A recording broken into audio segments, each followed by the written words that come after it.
구두쇠 남편을 둔 한 아내가 있었습니다. 그 여인이 한 번은 백화점에 가서 아이 쇼핑을 하기로 작정을 했습니다. 아이 쇼핑은 물건을 눈으로만 보고 사지 않는 것을 말하지요. 일명 윈도우 쇼핑이라고 말을 하는데, 아이 쇼핑을 가겠다고 하니까 그 구두쇠 남편이 미리 엄포를 놨습니다. 당신 절대로 물건 사면 안 돼. 당신이 약속한 대로 눈으로만 보고 와. 신신당부를 했습니다. 그런데 몇 시간 후에 아내가 돌아올 때 보니까 큰 쇼핑백 안에 빨간 드레스가 들어있는 것입니다. 그것을 보고 구두쇠 남편이 호통을 쳤습니다. 여보, 내가 구경만 하라고 했잖아. 왜 또 물건을 사왔어? 그래요, 나도 처음에는 구경만 하려고 했지요. 그런데 나도 모르게 빨간 드레스를 입고 거울 앞에 서 있는 나 자신을 발견했을 때 사탄이 와서 이렇게 속삭이지 뭐예요. 그 옷이 당신에게 너무나 잘 어울려. 남편이 화가 나서 호통을 쳤습니다. 그러면 사탄아, 내 뒤로 물러가라 하고 소리를 쳤어야지. 나도 그때 사탄아, 내 뒤로 물러가라 하고 소리쳤죠. 그런데 사탄이 내 뒤로 와서 하는 말이, 당신의 뒤태가 더 아름다워, 당신의 뒤태가 훨씬 더 잘 어울려 하지 않겠어요? 그래서 어쩔 수 없이 내가 이 옷을 샀지요. 말이 됩니까? 사탄은 항상 천사로 가장해서 인간을 유혹합니다. 뿔 달린 사자처럼 무서운 모습으로 접근하면 전부 다 도망가기 때문에 언제나 매력적인 모습으로 다가와 인간을 유혹하는 거예요. 사탄이 인류 최초의 사람 하와를 유혹할 때도 이 작전을 썼죠. 하나님께서 금하신 선악과를 한 번만 따먹어봐. 그러면 하나님과 같이 될 수 있어. 따먹어도 괜찮아. 달콤한 말로 속삭였을 때 하와가 그만 넘어가 버렸죠. 사탄은 인간을 유혹할 때 항상 가장 매력적인 모습으로 변장을 하고 유혹합니다. 이것 때문에 사람들이 쉽게 유혹당하고 시험에 드는 것이죠. 그래서 사도 바울은 오늘 또 이렇게 말씀합니다. 사탄도 빛의 천사로 위장하니까 삼가 조심해라. 사탄은 항상 빛의 천사로 위장하고서 우리를 유혹합니다. 좁은 길보다는 넓은 길로 가라고 유혹하고, 성결한 길보다는 타락의 길로 가라고 유혹합니다. 하나님도 섬기고 세상도 섬기면서 양다리를 걸치고 살아가라고 유혹합니다. 그러므로 우리는 영적으로 깨어 있어야 하고 선택을 잘 해야 합니다. 어느 길을 선택하느냐 하는 것이 내 인생의 승패를 좌우하기 때문입니다. 사탄이 유혹하는 길은 언제나 세상의 넓은 길입니다. 세상의 쉬운 길이요 타락의 길입니다. 그러나 그 마지막은 멸망입니다. 사탄이 유혹하는 길은 반드시 실패로 끝나고 반드시 멸망으로 끝납니다. 그래서 주님께서는 오늘 또 우리에게 말씀하십니다.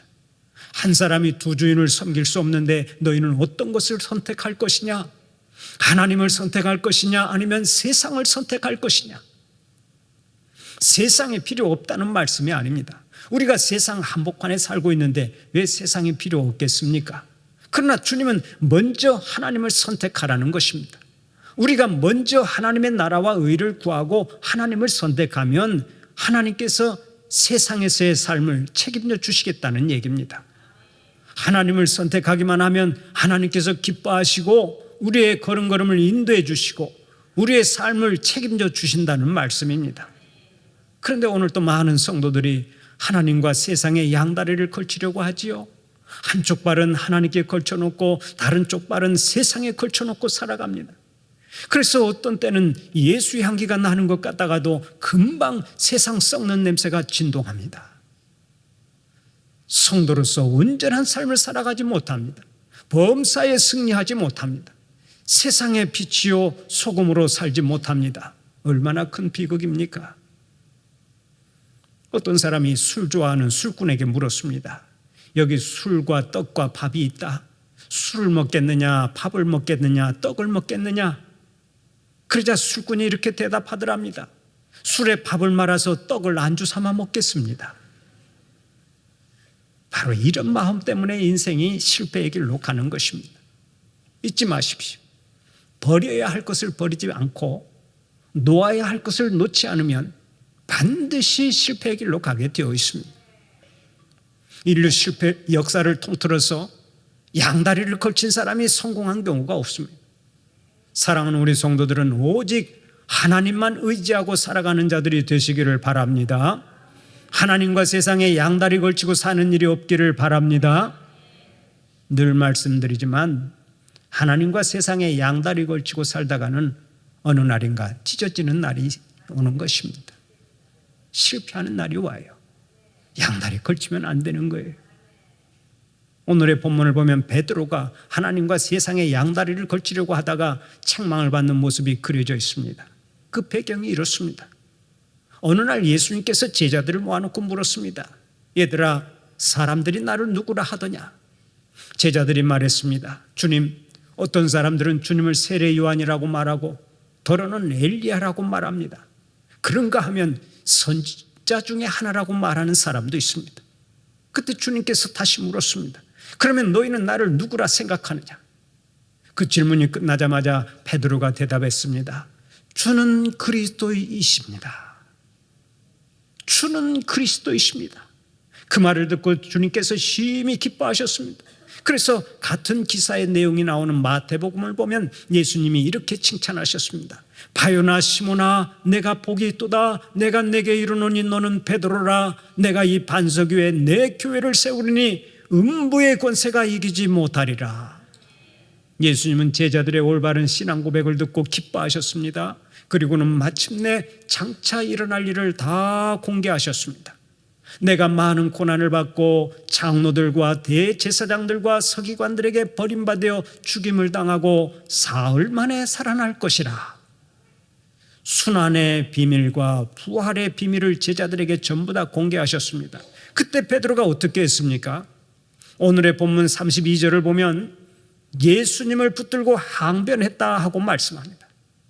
여기서 베드로가 항변했다 하고 말하는데 이 말의 원뜻을 찾아보면 책망하고 꾸짖으며 비난했다라는 의미를 가지고 있습니다. 그러니까 베드로는 주님을 책망하고 꾸짖고 비난하면서 이렇게 소리친 것입니다. 주님, 그런 일이 일어나서는 안 됩니다. 절대로 그럴 수가 없습니다. 주님께서 십자가를 지시면 우리는 뭐가 됩니까? 장차 이스라엘의 왕이 되실 분이 십자가에 못 박혀 죽다니요? 절대로 안 됩니다. 절대로 십자가를 줘서는 안 됩니다. 베드로가 단호하게 막아섰습니다. 물론 베드로는 예수님을 사랑했기 때문에 그렇게 행동한 것입니다.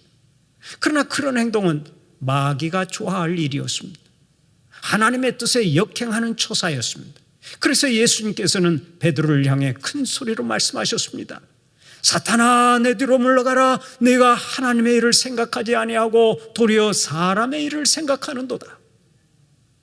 조금 전까지만 해도 최고의 칭찬을 들었던 베드로가 이번에는 사탄이라고 하는 지옥적인 말을 듣습니다. 얼마나 큰 충격을 받았겠습니까? 베드로는 주님과 대화하면서도 주님의 마음을 몰랐습니다. 주님을 이해하지 못했습니다. 그래서 주님과는 같은 길을 갈 수 없는 사람이 되고 말았습니다. 주님과는 정반대의 길에 서서 사탄의 노릇을 하는 제자가 된 것입니다. 사실 어떤 면에서 보면 베드로의 반응은 지극히 당연한 일이었습니다. 오직 예수님 한 분만 믿고 식구들을 팽개치고 고향을 떠난 사람이 베드로 아닙니까? 수도 없이 많은 날들을 바람과 예수를 맞으며 풍찬 노숙해온 사람이 바로 베드로입니다. 그런데 주님께서 그렇게 믿고 따르던 주님께서 영광의 길이 아니라 순환의 길을 함께 가자고 하시니 얼마나 기가 막혔겠습니까? 이제 고생 끝, 영광 시작 이렇게 말씀하셔야 마땅한데 죽도록 고생시켜놓고 이제 죽으러 가신다고 하면서 주님을 따라오라고 하시니 얼마나 황당무계 했겠습니까? 베드로는 직가가 안 된다고 만류했습니다. 주님, 절대로 그렇게 하지 마십시오. 그때 주님께서 베드로에게 뭐라고 말씀하셨습니까? 베드로를 향해 사탄이라고 말씀하셨습니다. 여러분, 이 말씀을 대하면서 주님이 너무 심한 말씀을 하셨다는 생각이 들지 않습니까? 그런데 여기서 우리가 하나 알아야 할 것이 있습니다. 예수님은 베드로라고 하는 제자의 인격을 정죄하면서 책망하신 것이 아닙니다. 예수님은 베드로의 인격이 아니라 그를 작동시키는 사탄의 역사에 분노해서 그렇게 말씀하신 것입니다. 본래 사탄이라고 하는 말은 영어도 아니고 우리말도 아닙니다. 사탄은 히브리 말입니다. 그런데 이 말이 대적자라고 하는 뜻을 가지고 있습니다. 하나님을 대적하고 성도를 대적하고 교회를 대적하고 사람과 사람 사이에서도 언제나 대적해서 인간관계를 파괴시키는 존재가 바로 사탄입니다. 기회만 있으면 우리 인간을 넘어뜨리고 멸망시키려고 하는 존재가 바로 사탄이라는 말씀입니다. 사탄은 우리의 행복을 허용하지 않지요. 우리를 끊임없이 넘어지게 만들고 멸망시키려고 하는 것이 사탄의 존재 목적입니다. 우리가 사는 세상을 한번 생각해 보십시오. 오늘 또 많은 사람들이 행복을 꿈꾸며 하루를 시작하지만 사탄의 유혹을 받아서 저녁에는 죽어서 돌아오는 사람들이 얼마나 많습니까? 음주운전하다가 죽고, 마약하다가 죽고, 바람 피우다 죽고, 주먹질하다가 죽고, 부부싸움하다가 죽습니다. 우리의 길을 막고 있는 대적자 사탄이 있는 한 사람들은 언제 망조가 될지 모르는 것입니다. 돈을 아무리 많이 가지고 있고 부동산이 아무리 많이 있다 해도 소용없습니다. 그것을 한순간에 넘어뜨리고 파괴할 수 있는 존재가 바로 사탄입니다. 우리가 부동산이라고 하는 말을 자주 듣는데 그 말은 움직이지 않는 재산이라는 뜻이죠. 그러나 여러분, 솔직히 말해서 이 세상에 움직이지 않는 재산이 어디 있습니까? 우리가 소유하고 있는 것은 다 움직이는 거예요. 부동산도 움직이고 집도 움직이고 동산도 움직이고 권력도 움직이고 명예도 움직이고 인기도 움직이고 인간관계도 움직이고 다 움직이고 사라지는 것들입니다. 움직이지 않는 게 없어요. 사라지지 않는 게 없어요. 무슨 얘기입니까? 우리가 마귀를 대적하기 전까지는 그 어느 곳이든 위험하지 않은 곳이 없다는 뜻입니다. 사랑하는 우리 성도들은 사탄을 대적하는 자들이 되시기를 바랍니다. 사탄과 싸워서 이기는 자들이 되시기를 바랍니다. 조금만 방심하면 우리는 사탄의 공격에 무릎 꿇고 하나님의 영광을 가릴 수가 있는 것입니다. 베드로를 보십시오. 베드로는 주님을 누구보다 사랑했습니다. 주님의 수석 제자였습니다. 그러나 그는 하나님의 뜻을 역행하여 예수님의 가는 길을 막아서지 않았습니까? 그로 인해 예수님께로부터 큰 책망을 받았습니다. 사탄아, 내 뒤로 물러가라. 너는 하나님의 일을 생각하지 아니하고 육정으로 사람의 일만 생각하는구나.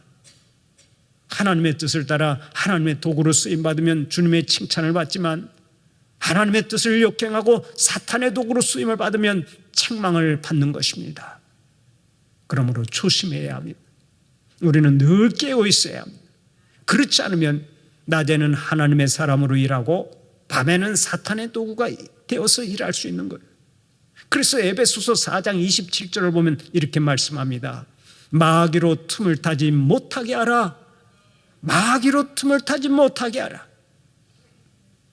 생각 없이 무심코 말하면 마귀가 하는 말을 할 수가 있고 무심코 행동하면 마귀의 행동을 할 수가 있습니다. 그러므로 늘 깨어 있어야 합니다. 사랑하는 우리 성도들은 항상 영적으로 깨어있는 자들이 되시기를 바랍니다. 기도하며 깨어있어서 하나님의 음성에 민감한 자들이 되시기를 축원합니다. 그러면 주님은 왜 베드로에게 사탄아 물러가라 하며 심하게 책망을 하셨습니까? 주님께서는 십자가의 길을 가셔야 했기 때문에 그렇습니다. 그 당시 베드로나 다른 제자들의 생각으로는 말도 안 되는 얘기였지만은 주님은 반드시 십자가의 길을 가셔야만 했습니다. 십자가의 길을 가야만 우리의 죄값을 치르고 십자가의 길을 가야만 우리를 구원하실 수 있었기 때문입니다. 예수님은 십자가의 길을 가야만 우리의 구세주가 되실 수 있었고 십자가를 지셔야만 만백성들에게 찬양과 경배를 받으실 수 있었던 것입니다. 여러분, 오늘도 우리가 주님을 경배하는 이유가 어디에 있습니까? 만입이 내게 있으면 그 입 닫아지고 내 구주 주신 은총을 늘 찬송하겠네 하고 찬양하는 이유가 어디에 있습니까? 바로 우리 주님께서 나를 위해 십자가를 지셨기 때문에 그런 것입니다. 만약 주님께서 십자가를 지시지 않고 하늘나라에서 황금마차를 타고 와서 이렇게 호령했다고 가정해 봅시다. 여봐라, 내가 하늘의 왕이요 땅의 왕이다. 이제 모두 다 나에게 복종해라. 나를 섬기지 않으면 내가 다 진멸하겠노라. 이렇게 말씀하셔도 사람들이 예수님을 섬기기는 할 것입니다. 그러나 이는 두려워서 섬기는 것이지 감사해서 섬기는 것은 아닙니다. 그러면 우리가 왜 뜨거운 가슴으로 오늘 또 주님을 섬깁니까? 왜 오늘 또 뜨거운 가슴으로 주님을 찬양합니까? 주님께서 십자가의 피로 우리를 구원하셨기 때문에 그런 거예요. 그래서 주님 앞에 설 때마다 오 귀하신 주님, 주님처럼 귀하신 분이 저희를 위해 피 흘려 죽으셨군요 하며 감격하고 또 감격하는 것입니다. 이렇게 되는 것이 하나님의 계획인데 베드로는 사탄의 도구가 되어서 그 길을 막고 섰습니다. 절대 안 된다고 막아섰습니다. 그러자 예수님께서 단호하게 말씀하신 거예요. 사탄아, 내 뒤로 물러가라. 앞길이 아무리 화려하게 보여도 그 길이 하나님의 뜻이 아니면 주님처럼 명령하세요. 사탄아, 내 뒤로 물러가라. 절대로 세상과 타협하지 마세요. 마귀와 타협하는 순간부터 우리는 비참해집니다. 여러분, 인류 최초의 여자 하와가 얼마나 귀한 사람입니까? 하나님의 형상을 입고 창조된 최초의 여자입니다. 영광 중에 영광의 사람입니다. 그런데 이 여자 앞에 사탄이 나타나서 유혹을 했습니다. 하와씨, 하나님께서 금하신 선악과를 왜 못 먹는 것이요? 먹어도 괜찮소. 모든 열매는 먹으라고 있는 것 아니요. 한번 먹어보시오. 그것을 먹으면 하나님처럼 될 수 있어. 그때 하와가 단호하게 거절해야 했습니다. 무슨 소리요? 그것은 절대 안 됩니다. 내가 멸망의 길로 가도록 유혹하지 마시오. 사탄아, 물러가라. 이렇게 호통을 쳐야 했습니다. 그런데 하와가 어떻게 했습니까? 선악과가 참으로 먹음직도 하고 보함직도 하고 지혜롭게 할 만큼 탐스럽기도 하구나 하고서 선악과를 뚝 따먹었습니다. 그리고서 두려우니까 남편에게도 억지로 먹여서 아담까지 범죄하게 만들었습니다. 그때부터 아담과 하와는 부끄러움을 느끼고 두려움에 떨고 초라한 모습으로 변화되어서 에덴 동산에서 쫓겨나게 된 것입니다. 어떤 사람이 이런 말을 하더라고요. 만약 아담과 하와가 한국 사람들이었다면 뱀이 유혹했을 때 절대 넘어가지 않고 오히려 그것을 잡아먹어버렸을 텐데 그것이 아쉽다. 몸에 좋다고 그러면 한국 사람들은 뱀도 잡아먹고 곰 발바닥도 뜯어먹고 온갖 것을 다 하지 않습니다. 한국 사람들이었다면 그 뱀을 그냥 단번에 잡아서 구워 먹어버렸을 텐데. 하나의 유머입니다만 어쨌든 사탄과 타협하는 순간부터 우리는 수치를 당하기 시작하는 것입니다. 그러므로 사탄이 아무리 매혹적인 것으로 유혹을 해도 그것이 주님의 뜻이 아니라면 단호하게 소리쳐야 합니다. 사탄아, 물러가라. 얼마 전 우리나라의 유명한 영화배우 이모 씨가 극단적인 선택을 해서 큰 충격을 준 적이 있습니다. 그는 천만 관객을 돌파한 기생충이라고 하는 영화에서 주연을 맡아 더욱 유명세를 탔죠. 앞으로도 앞길이 창창한 국민 배우였습니다. 그런데 불과 48세의 나이에 사랑하는 가족들을 두고 극단적인 선택을 했던 것입니다. 그런데 그 이유가 어디에 있었습니까? 사탄의 달콤한 유혹을 뿌리치지 못하고 잠깐 한눈을 팔았는데 그것을 주선했던 사악한 한 여자가 그 영화 배우를 협박하고 돈을 뜯어내고 사지로 내몰았던 것입니다. 사탄은 오늘 또 가장 화려하고 아름다운 모습으로 변장하고 다가와서 우리에게 속삭이는 거예요. 괜찮아, 한번 해봐. 다른 사람도 다 그렇게 살아. 들키지만 않으면 돼. 그리고 그것처럼 스릴이 넘치고 재밌는 일도 없어. 인생 뭐 있는가? 딱 한 번만 해봐. 이것이 사탄이 즐겨 사용하는 전술인데 이 유혹을 물리치는 비결은 딱 하나입니다. 유혹이 왔을 때 사탄아, 내 뒤로 물러가라 하고 소리치고 주님만 따라가는 것입니다. 베드로전서 5장 8절 9절을 보면 오늘도 주님께서 친히 말씀하십니다. 근신하라 깨어라. 너희 대적마귀가 우는 사자같이 두루다니며 삼킬 자를 찾나니 너희는 믿음을 굳건하게 하여 그를 대적하라. 마귀에게는 대적하는 방법 외에 다른 비결이 없습니다. 마귀 씨, 길 좀 비켜주시겠습니까? 하고 점잖하게 말하면 안 돼요. 사탄아 물러가라, 사탄아 내 뒤로 물러가라 하고 단호하게 대적해야 사탄은 물러가는 것입니다. 그런 의미에서 한번 따라서 해봅시다. 사탄아 물러가라, 사탄아 내 뒤로 물러가라. 아멘입니까? 사탄이 유혹할 때마다 여러분들은 사탄아 내 뒤로 물러가라 하고 소리치고 사탄을 대적하는 자들이 되시기를 바랍니다. 그렇다고 눈만 뜨면 남편을 향해서 사탄아 물러가라 그러면 안 돼요. 하나님의 뜻을 거슬릴 때만 그렇게 말씀하면 되겠습니다. 우리 한 사람 한 사람이 사탄을 묶어 승리하면요, 우리 때문에 주위에 있는 사람들이 함께 복을 받습니다. 내가 사탄 앞에 무릎 꿇고 인생의 실패자가 되면 주위에 있는 사람들까지 화를 입고 피해를 보지만, 나 한 사람이 승리하는 삶을 살아가면 주위에 있는 사람들이 다 나 때문에 복을 받는 거예요. 구약 성경에 나오는 요셉을 보십시오. 요셉은 요즘 말로 하면 얼짱에다가 몸짱에다가 맘짱이었습니다. 미남에다가 늠름한 청년이었습니다. 그러자 매일같이 그를 훔쳐보던 주인집 보드발 장군의 부인이 그에게 유혹을 했습니다. 요셉, 우리 사랑 한번 나눠보자. 우리 사랑 한번 해보자. 그때 요셉이 단호하게 거절했죠. 마님 안 됩니다. 마님은 장군님의 부인이고 저는 총각입니다. 마님은 주인이고 저는 하인입니다. 절대 그럴 수 없습니다. 그래도 부인은 줄기차게 유혹했습니다. 요셉, 한 번만 동침하자. 음욕에 빠지면요, 사람이 이렇게 짐승처럼 변하고 체면도 없어지는 거예요. 그러던 어느 날 이 부인이 집안의 하인들을 다 내보내고 요셉을 덮쳤습니다. 그때도 요셉은 이렇게 소리쳤습니다. 마님, 하나님께서 보고 계십니다. 하나님께서 보고 계시니 이러면 안 됩니다. 이러지 마십시오. 결국 요셉은 알몸으로 도망을 쳤습니다. 끈질긴 사탄의 유혹을 물리친 거예요. 이렇게 사탄의 유혹을 물리친 요셉에게 하나님께서는 어떤 복을 주셨습니까? 그때는 잠시 고난을 당해서 감옥에 들어가는 일이 있었지만은 나이 30세 애굽을 다스리는 총리가 되게 하셨습니다. 그리고 그 후로 80년 동안이나 총리의 자리에 앉아 세상에 널리 사랑의 빛을 비추게 하셨습니다. 얼마나 놀라운 복입니까? 그러면 요셉이 받은 복이 요셉에게서 끝났습니까? 그렇지 않습니다. 요셉 한 사람이 잘됨으로 인해 그의 가족 70명이 왕족처럼 잘 살게 되었고, 요셉 한 사람으로 인해 애굽의 모든 백성이 흉년의 어려움 속에서도 살아나게 되었습니다. 거기에다가 요셉이라고 하는 신앙의 용장을 보고 오늘날까지 우리가 은혜를 받고 있지 않습니까? 이처럼 사람 하나 잘 되는 것이 얼마나 큰 영향력을 끼치는지 모릅니다.